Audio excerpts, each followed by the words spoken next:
ప్రాణము లేని శరీరము ఏలాగునో ఏలాగు మృతమో అలాగే క్రియలు లేని విశ్వాసము కూడా అటువంటిదే, అలాగుననే. Praise the Lord. చూడండి, ప్రాణము లేని, ఊపిరి లేని శరీరము ఏలాగు మృతమో, క్రియలు లేని విశ్వాసము కూడా అలాగనే మృతమే. తలలెత్తండి. ఇప్పుడు ఇవాళ మీరు ఒకరినొకరు ఎంతో ప్రేమించుకుంటారు, ఒకరికొకరు ఎంతో ఇష్టం. తల్లి బిడ్డలు, తల్లి కొడుకులు కావచ్చు, అన్నదమ్ములు, అక్క చెల్లెలు, బంధువులు, ఆత్మీయులు ఉండొచ్చు. మీ ప్రేమలో ఒకడు చచ్చిపోయిండు అనుకో, మీ స్నేహితులల్లా ఎంతో ప్రేమించిన, గాఢంగా ప్రేమించిన వాడు చనిపోయిండు. చనిపోతే ఏదో 1 గంట 2 గంటలు కానీ తర్వాత ఆ శవం దగ్గరికి, ఆ డెడ్ బాడీ దగ్గరికి రావడానికి కూడా ఇష్టపడతలేవు. నువ్వు ఎందుకు ఇష్టపడతలేవు?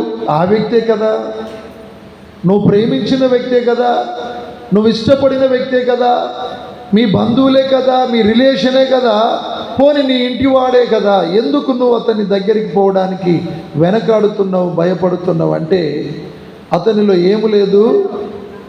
ప్రాణము. ఆ వ్యక్తిలో ఏమి లేదు? ప్రాణం. ఆ ప్రాణం ఒక్కటి లేకపోతే ఆ దేహము దేనికి పనికి రాకుండా పూర్తిగా తన విలువను కోల్పోయింది.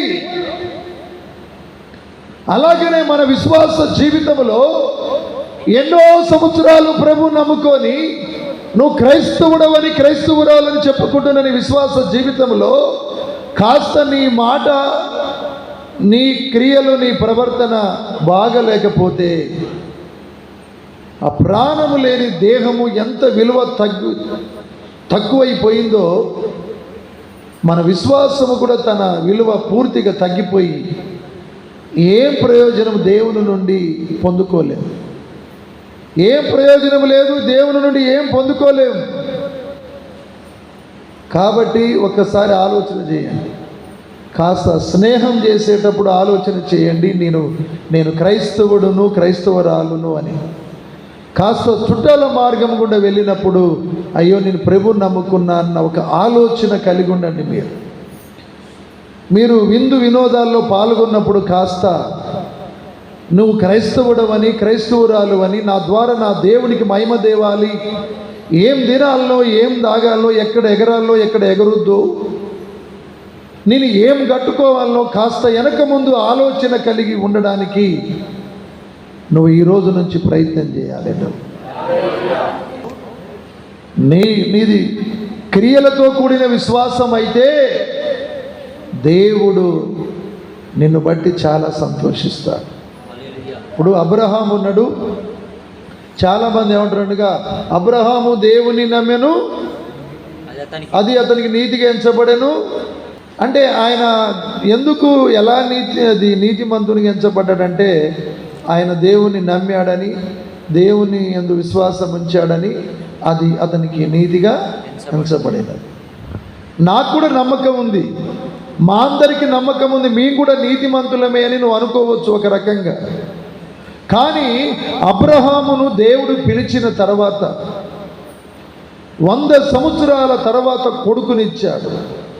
ఆ కొడుకును గాఢంగా ప్రేమిస్తున్న తరుణములోనే అబ్రహాముని కాస్త పరీక్షించడానికి, అబ్రహాము నీవు గాఢంగా ప్రేమిస్తున్న లేక పుట్టిన నీ కుమారుడు ఇస్సాకు ఉన్నాడు కదా, అతన్ని నాకు బలి ఇస్తావా అని అడిగాడు.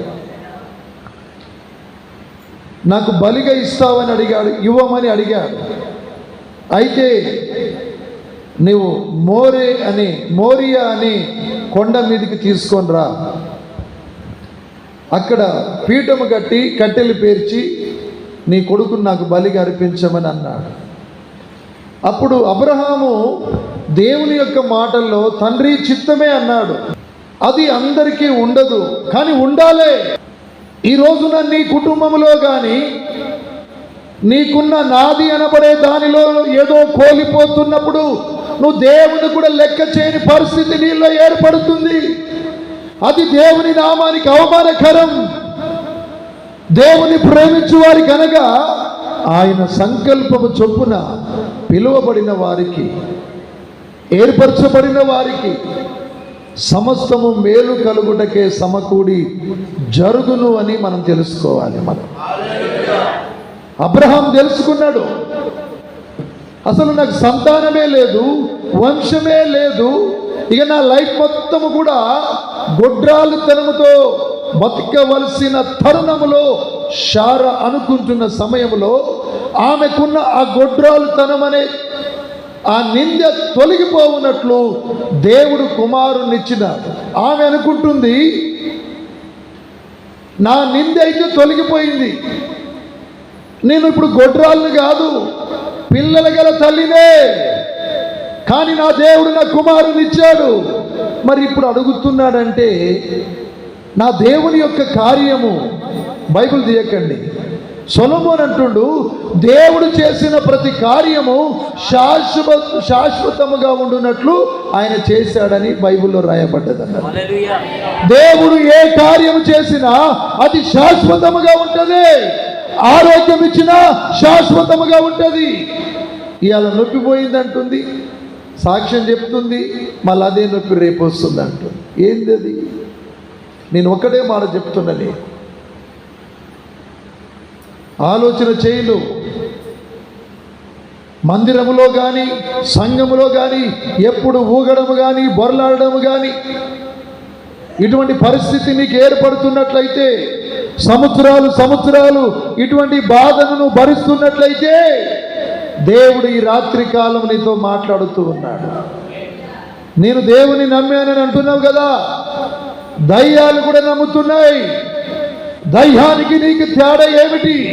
నీ నమ్మకానికి నీ విశ్వాసానికి ప్రత్యేకత ఏమిటి? ఈ దయ్యానికి, ఈ నమ్మకానికి, ఈ విశ్వాసానికి ప్రత్యేకత ఏమిటంటే, ఈ దయ్యము చెడు పనులు చేస్తుంది, దయ్యము మంచి పనులు చేయదు. సైతానుడు మంచి పనులు చేయడు, చెడు పనులు చేస్తాడు. ఈ వీడు అబద్ధికుడు, మోసగాడు. కాబట్టి ఈయన విశ్వాసము వ్యర్థము, నిష్ఫలము. ఈ రోజున మన విశ్వాస జీవితము, మన నమ్మకత్వములో మన క్రియలు బాగుండాలి. మన మాట, మన ప్రవర్తన బాగుంటే దానిని బట్టి దేవుడు ఈ రోజునే ఎన్ని సంవత్సరాలు, అది ఏ సమస్య అయినా సరే, నీ క్రియలను బట్టి దేవుడు ఈ రోజున నిన్ను కనికరించబోచున్నాడు. కనికరించునుగాక. అబ్రహాము, నా దేవుడు నాకు ఇచ్చింది మళ్ళీ తీసుకోడులే అనుకున్నాడు, వాక్యాన్ని ఎరిగినవాడు కాబట్టి. ఆయన దేవుడు చెప్పినట్లయిన కుమారుని తీసుకొని వచ్చాడు, పీఠం కట్టి బలి అర్పించడానికి సిద్ధపడ్డాడు. కత్తి కూడా పైకెత్తాడు.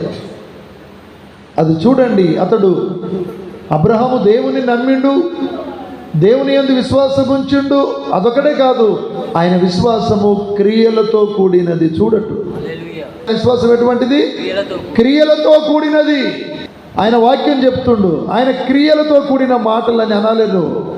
ఆయన క్రియలు మంచిగున్నాయిరా, ఆ పాస్టర్ క్రియలు బాగున్నాయి, ఆ దైవజనురాలి క్రియలు బాగున్నాయి, పలాని చర్చిలో పాట పాడేవారి క్రియలు బాగున్నాయి.